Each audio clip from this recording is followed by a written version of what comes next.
ಕ್ರೈಸ್ತಲ ಪ್ರೀತಿಯ ದೇವರ ಜನರೇ, ದೇವರ ವಾಕ್ಯವು ನಮಗೆ ಪ್ರತಿದಿನ ಮತ್ತು ಪ್ರತಿ ಕ್ಷಣವೂ ಕೂಡ ನಿರೀಕ್ಷೆಯಾಗಿದೆ. ಬನ್ನಿ ಹಾಗಾದರೆ ಈ ದಿನದ ಕೃಪೆಯ ವಾಗ್ದಾನವನ್ನು ಧ್ಯಾನಿಸೋಣ. ಕೀರ್ತನೆಗಳು 64:10.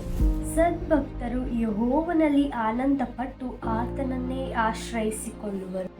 ಪ್ರಿಯ ದೇವ ಜನರೇ, ಸದ್ಭಕ್ತರು ಎಂದರೆ ಯಾರು ಯೆಹೋವನಲ್ಲಿ ಭಯಭಕ್ತಿಯಿಂದ ಇರುತ್ತಾರೋ ಮತ್ತು ಆತನ ವಾಕ್ಯಕ್ಕೆ ತಕ್ಕಂತೆ ಅವರು ವಾಕ್ಯವನ್ನು ಅನುಸರಿಸಿ ನಡೆಯುತ್ತಾರೋ ಅವರೇ ಸದ್ಭಕ್ತರು. ಪ್ರಿಯರೇ, ದೇವರ ವಾಕ್ಯದಲ್ಲಿ ನಾವು ನೋಡಬಹುದು, ಯಾರು ದೇವರಲ್ಲಿ ಭಯಭಕ್ತಿಯುಳ್ಳವರೋ ಮತ್ತು ಆತನ ವಾಕ್ಯವನ್ನು ಅನುಸರಿಸಿ ನಡೀತಾರೋ ಅವರೇ ಧನ್ಯರು ಎಂಬುದಾಗಿ, ಮತ್ತು ಅವರ ಸಂತಾನವು ಲೋಕದಲ್ಲಿ ಬಲಿಷ್ಠ ಹೊಂದುತ್ತದೆ ಎಂಬುದಾಗಿ.